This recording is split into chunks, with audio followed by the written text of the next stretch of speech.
রাজধানীর শাহবাগে ফুটপাতে বসবাস করেন সহায় সম্বলহীন গোলাপী বেগম। তার দুঃখ দুর্দশার চিত্র নজরে আসে প্রধানমন্ত্রী তারেক রহমানের। মানবিক বিবেচনায় বিষয়টি গুরুত্ব সহকারে দেখতে অতিরিক্ত প্রেস সচিব আতিকুর রহমান রুমনকে নির্দেশ দেন তিনি।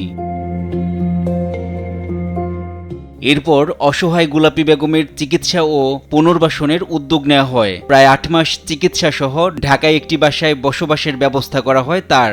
একই সঙ্গে গোলাপী বেগমের স্থায়ী পুনর্বাসনে নতুন একটি বাড়ি নির্মাণের নির্দেশ দেন বিএনপি চেয়ারম্যান।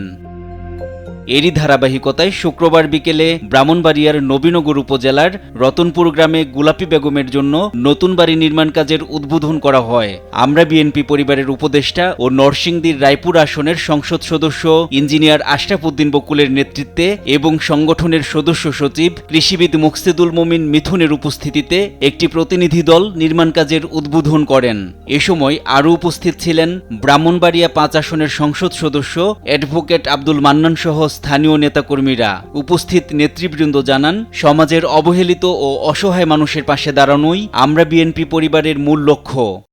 আমরা বিএনপি পরিবারটা টিমটা এভাবে সারা বাংলাদেশে এভাবে কাজ করে যাই, ভবিষ্যতেও করে যাব। প্রধানমন্ত্রী তারেক রহমানের নির্দেশনায় সংগঠনটি মানবিক সহায়তা ও পুনর্বাসন কার্যক্রম অব্যাহতভাবে পরিচালনা করে যাচ্ছে। ভবিষ্যতেও এই কার্যক্রম চলমান থাকবে বলে জানান আমরা বিএনপি পরিবারের উপদেষ্টা ও নরসিংদী রায়পুর আসনের সংসদ সদস্য ইঞ্জিনিয়ার আশরাফ উদ্দিন বকুল।